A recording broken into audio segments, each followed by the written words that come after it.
Hey guys, so I will link to this below, but today I just wanted to talk about an interesting blog post I was reading. It was written by Allie Reed, the founder of Stratia Skincare, so I'll link to it below, but the article is what you can and can't tell from an ingredient list.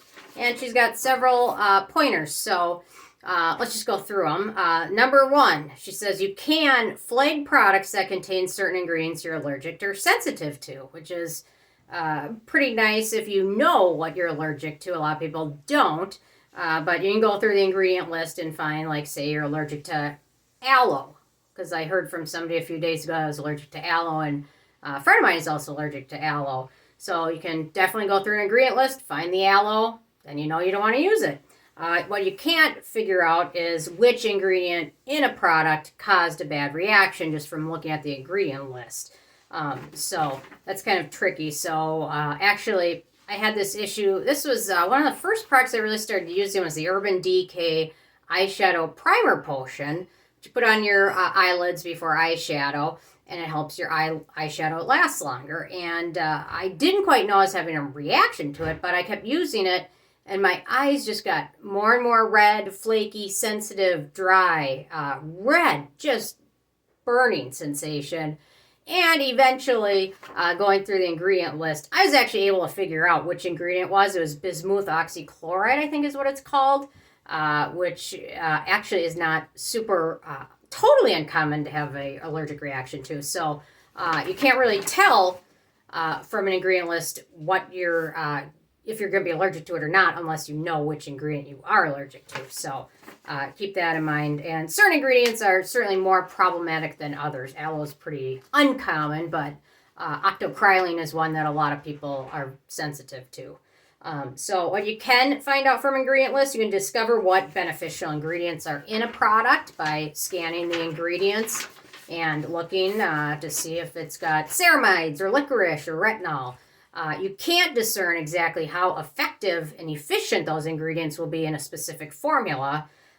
So that is always something to be aware of. She goes on in here to discuss two different Paula's Choice products. As an example, take these two products, Paula's Choice Skin Perfecting 2% BHA and the Paula's Choice Clear Extra Strength 2% Salicylic Acid. It states both those have 2% salicylic acid in them, yet one of those is called extra strength. And she goes on, I can personally attest that the extra strength version is noticeably stronger and harsher. Why? In this case, the second ingredient in the extra strength product is methylpropanediol, which functions as a penetration enhancer, helping the salicylic acid get deeper into the skin. So that's kind of an interesting take, because these are just two products with the same 2% salicylic acid, except one is a lot stronger because it has a penetration enhancing ingredient in it, which allows it to get deeper into your skin, and it will probably be a little bit harsher. So, okay. So let's see. Next up, you can guess a very general idea of percentages. So she goes on to mention the phenoxethanol trick, where phenoxethanol is a preservative. It's not allowed to be used in products of a percentage of higher than 1%. So typically anything under that ingredient is going to be less than 1%. It's a good trick. And some countries allow you to list ingredients after phenoxethanol however you want. So typically most brands, from what I know of, they will list them still in the amount, the highest amount to the lowest amount, but that's not necessarily a regulation that they have to do that. So next up, you can't know how those percentages translate into efficacy, even if you're correct. So she says, let's say you spot licorice root extract far down the ingredient list past phenoxethanol. You can say with some certainty that this product has less than 1% licorice root extract. That means it's at too low a percentage to be effective, right? Well, maybe not. Let's look at licorice root extract sold by Lotion Crafter, Lotion Crafter is a big manufacturer which sells ingredients, raw ingredients.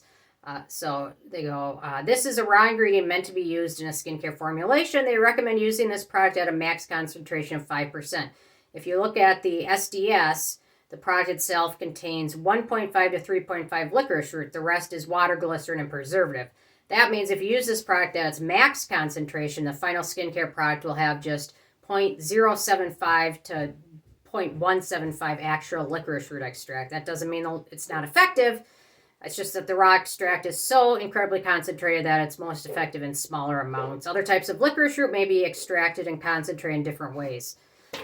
Okay, next up, she says, you can identify a specific ingredient name. So if you're trying to look for products that have dimethicone in them, the ingredient list is the way to find out. You cannot know the form the ingredient is taking or how this will interact with the rest of the formula.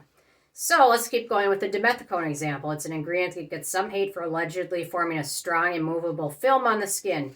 Did you know there are approximately 1 billion different types of dimethicone?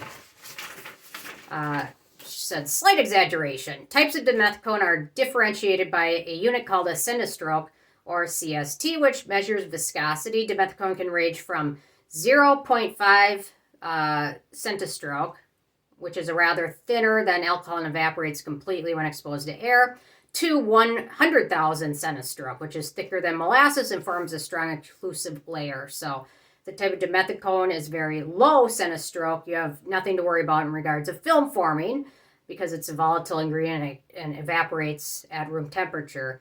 But if you use the very thick 100,000 centistroke dimethicone, then you're going to get something very, very thick, thicker than molasses. So that's interesting. And then let's go on. She says you can identify whether the company is following labeling regulations. Other than avoiding known allergens, this to me is the most useful application of the INCI list. The FDA has very strict guidelines for how ingredients can be disclosed and labeled. I've noticed this happen. I just remember this from months ago reading a product and ice water was listed as an ingredient. Like, ice water? Do you mean water? I mean, I know you're not putting ice in there because it's not frozen. So that's important. If a company doesn't follow the FDA guidelines for their ingredient list, it's a red flag that they may be following other guidelines or not following other best practices. Some other red flags to look for in U.S.-based products: plant-based ingredients aren't listed with their official Latin name. For example, just sweet almond oil instead of Prunus amygdalis dulcis, which is the Latin name for it. Words like organic appearing in the ingredient list itself, like organic coconut oil. Organic ingredients should be noted with an asterisk, not written out organic. Or alphabetical list, which means they're not listing ingredients in from the highest percentage content to the least. And then one other thing that you can't note, you can't tell how well a product will work for you just from the ingredient list. So I will link to this below because I found this to be pretty interesting because I'll get a lot of questions about things like this. And Allie Reed is a great resource, and Strati is an amazing brand to try. If you haven't, their liquid gold is amazing. It's always on my counter. So anyway, I thought that was kind of interesting. So tomorrow I will be back in the studio with some reviews now that I am finally alive again. Which I kind of didn't feel alive for the last week, but back at it now. So anyway, I'll link to this below. Leave a comment with any thoughts you have, and I will see you guys back in the studio tomorrow. Thank you guys so much. Bye-bye.